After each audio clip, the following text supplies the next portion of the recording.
Hey guys, it's Ashley. Welcome back to my channel. As you can see by the title of today's video, today we are going to be going to the movies to see the new I Know What You Did Last Summer. A group of friends are terrorized by a stalker who knows about a gruesome incident from their past. So yeah, if you've been here a while, you know that I have covered the first two films of this franchise on my channel a while back. I'm a huge fan of these movies. They're super nostalgic for me. I grew up watching them. I feel like I love the second one a little bit more than the first, but love them both. Go check out those older commentaries if you want to hear my more in-depth thoughts about those films. I never saw I'll Always Know What You Did Last Summer. I heard it's absolute rubbish and that they made Ben Willis supernatural. I don't know, I may watch that one day. We'll see. Maybe one day I'll be feeling mentally up for that challenge. Oh, and there's supposedly a TV series. Haven't seen that either. Not interested. So what do I know about this new film? I know that it's a legacy sequel. I know Jennifer Love Hewitt and Freddie Prinze Jr. are returning, and I've seen the trailers, so I know what the trailers have shown us. There's new young people involved. Something happens. Fisherman killer comes for revenge, I guess, and we got Julie and Ray in the mix. That's all I really know. I don't know that much, but just judging from the trailers alone, it looks bad. But it's okay. It's okay if it's bad, just as long as I'm entertained and I have a good time. I'm not expecting a lot. So the worst case is if it's bad and boring. If it's bad, but it's cheesy, can't be fun, I'm fine. But yeah, Dalton and I will be leaving for the draft house here shortly, and we will come back after we've seen the film to review it for you guys. Dalton is not excited about seeing this. Just not his thing, but he is willing to review it with me later for you guys, and I told him, hey, don't hold back. Let the people know how you really feel. So it's gonna be a very honest review later, whether good or bad.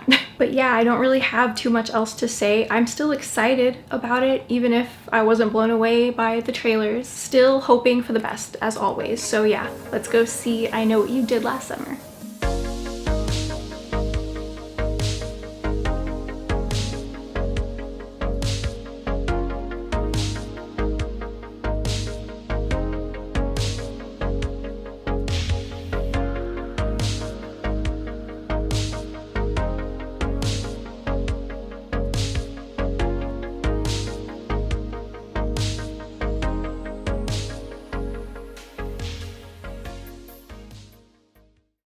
Okay guys, we are back from seeing I Know What You Did Last Summer 2025. Just really quick, why don't you tell the audience what your expectations were going into it? Because I was talking about like my expectations earlier and whatever, and I mentioned briefly that you were not excited to see this. So if you would like to maybe elaborate on why and what you ended up thinking about the film, and then I'll give my thoughts. Okay. My expectations going into it were that it was going to be bad, and it was. The reason I thought it was going to be bad was because I saw the trailer, and all signs pointed to it being bad. The trailer perfectly captured the essence. The essence. What are your feelings about like the first two I Know You Did Last Summer movies? They're fine. I mean, I like the first one. The second one's stupid. But, I mean, like, it's trying to be. It's like Scream, too. Like, that's why I'm not the biggest fan of either of those franchises. But the first one of both of those franchises are good. I mean, Scream's definitely better. But, like, yeah. But the first I Know What You Did Last Summer, like, you know, I get it's trying to be a little campy or whatever. Not really my thing. I can still like look at that and be like, oh, it's like good though. It's a fun movie. This one, no. So yeah, obviously Dalton didn't like this movie. I had fun with it. Yes, I did have fun with this. I was very giddy in my little theater seat. So this isn't gonna have spoilers. This review isn't gonna have spoilers, but if you're watching this and you still haven't seen the film, I would still be cautious because sometimes people's non-spoiler reviews can sometimes still indirectly spoil some stuff. So even with like non-spoiler reviews, just like be cautious. I would hate to ruin it for anyone who hasn't seen it in any way, but yeah. I was just gonna say that, and this isn't a joke. This is serious. The whole time that you've known me, have you known me to make jokes? I don't joke around. And all I want to say, very seriously, is that this movie is gonna put me into a deep depression. And I'll claw my way out of it, but I don't know if I'll be able to get out of it. This man really didn't like this movie, y'all. Again, non-spoiler. Yeah, new group of kids. Something happens. There's some wrongdoings. Wrong Deweys. Dewey shows up from Scream. I wish. 1 year later, there's a whodunit. It's the plot is literally the same. Like, it's literally I Know What You Did Last Summer. It's just for a new generation, and this one is Gen Z. And you can feel that when you watch this. The dialogue. Where do I start? Some of the humor is fine. Some of it just completely loses me and kind of leaves me a little bit stunned that this was written into a script. I feel like it's trying so hard to be like Gen Z. They're supposed to be, yeah, like Gen Z. So like, it's just trying like so hard to do that, and like it does it so forcefully. They're supposed to be your age in this movie, Dalton. These are your people. Yeah, well, they're not. Yeah, it's just so forceful the whole time. Freaking movie. I was gonna say really quick, the original I Know What You Did Last Summer and I Still Know What You Did Last Summer, those films had charm, and a lot of it was like 90s charm, you know? Yeah, obviously this had no 90s charm because it's not a 90s movie. Go figure. We're in a new generation now, and it's fine. It just, a lot of it didn't resonate with me. That's all. But I'm sure that it probably resonates with a lot of the younger crowd, but us like OG fans who were such big fans of the 90s films, I don't know. It's kind of hard at times to get into it. With that being said, the new actors, like these young actors, I'll just be honest, I don't know. I'm not familiar with any of these new actors, but Are they known? Or is this like the first? I don't know. I don't know any of them. They're fine. They just like... No. Disagree. I don't know.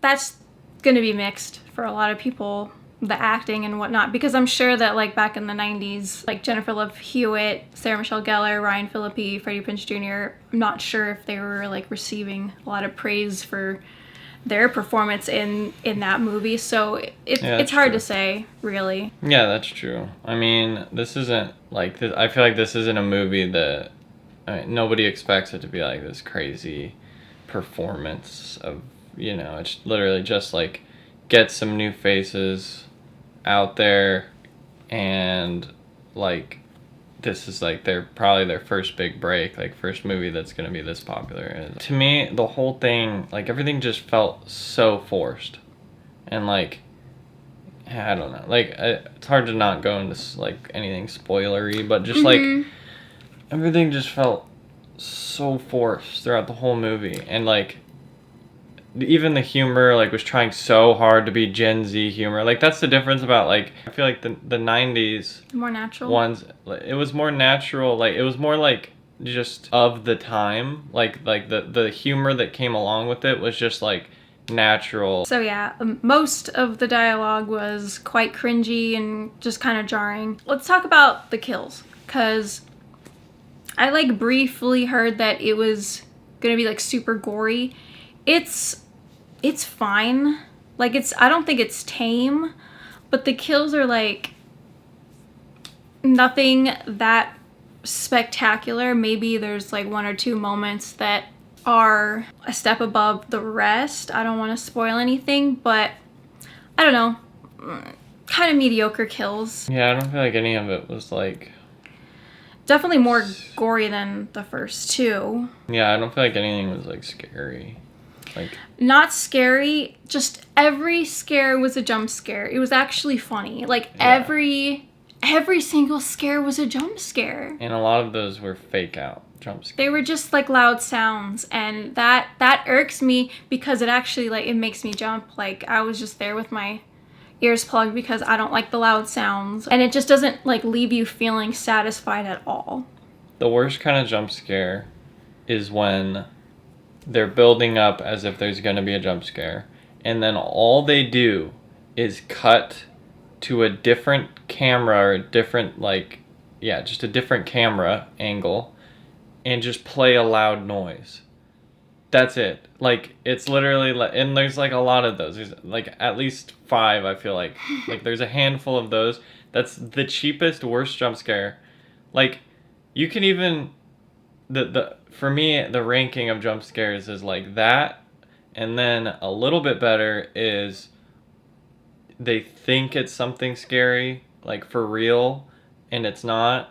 And then there's just like straight up like it's the killer or whatever, and it is a jump scare. But like the lowest level jump scare is literally when they just cut to a different angle and just scare you with the music or like the SFX. Like it's just like a loud noise. It's like, what is that? Like, but I will say, if you're a fan of I Know You Did Last Summer just as a whole, you're gonna find some enjoyment out of this movie, because even with all those negatives that we just talked about, I still very much enjoyed myself. But yeah, this is a super fan servicey legacy sequel.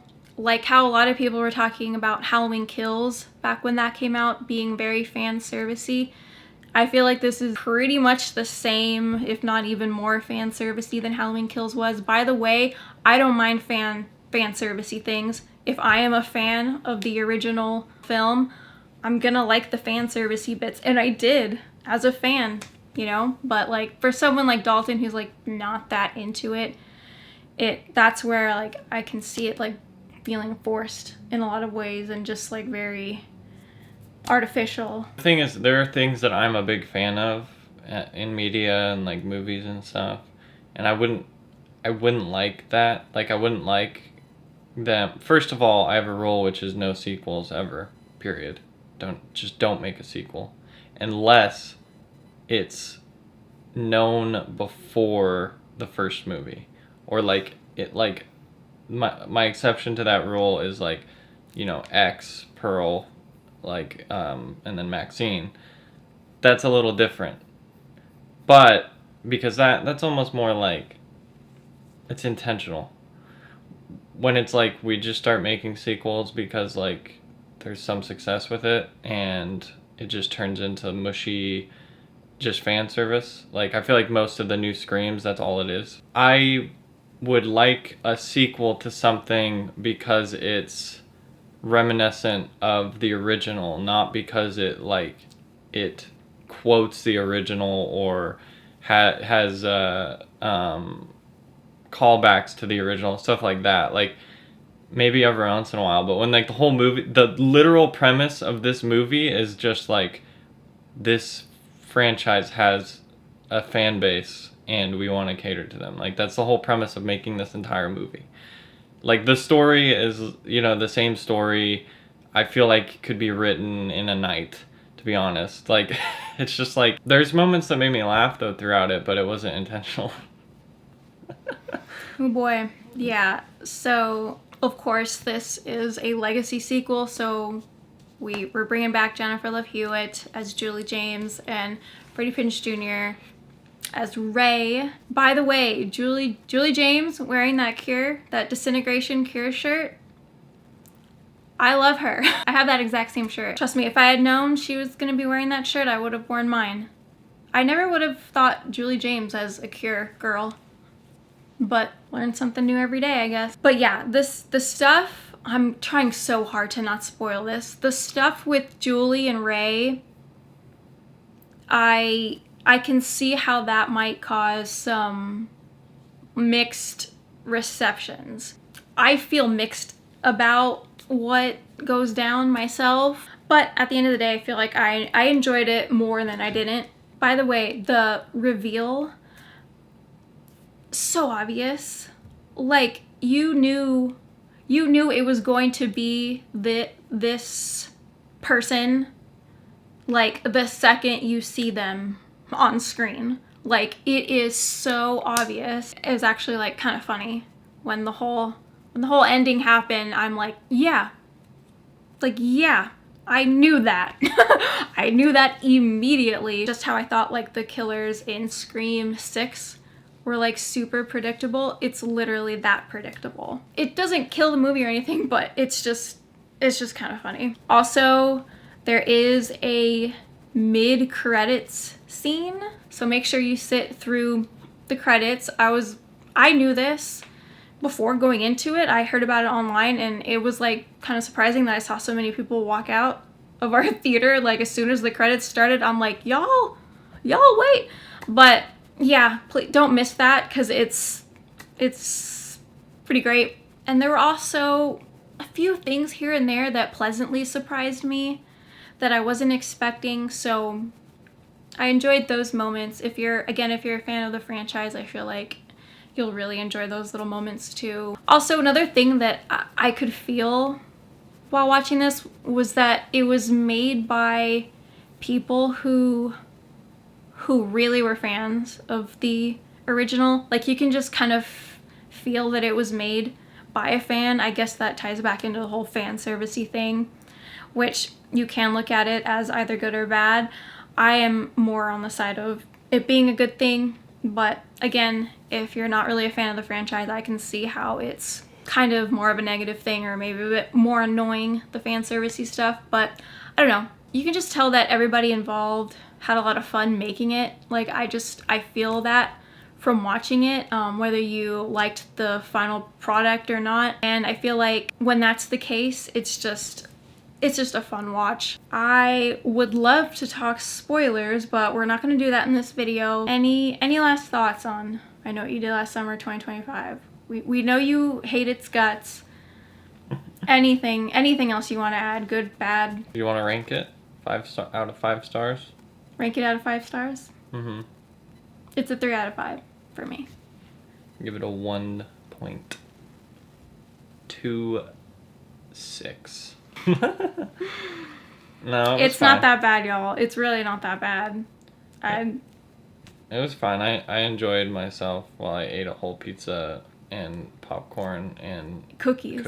We had pizza, popcorn, cookies. We had, like, a whole bit of a buffet. Little bit of a buffet, at the but Alamo Draft House, and I had a free cookies. It was good as heck. But yeah, let us know your thoughts about this film in the comments below. Did you enjoy it? Did you think it was trash, like a lot of people seem to think? I would definitely watch it again. I would. And you know what? Sorry if this is a spoiler, but at least it didn't have undead Ben Willis as the killer. So I want to thank you guys so much for watching. Let's talk in the comments about I Know What You Did Last Summer. Thanks for watching, guys. Sorry if you hate me because you like this movie, and let us know. They don't hate you. They don't hate you. Anyone who also hated this, back me up in the comment section down below. I'm sure a lot of people hate it, just like you, honey. I think I'm probably in the minority. I mean, I gave it a 3 out of 5. That's not, like, spectacular, you know? But I still enjoyed watching it. But yeah. Anyways, thank you guys again, and I'll talk to you in my next video.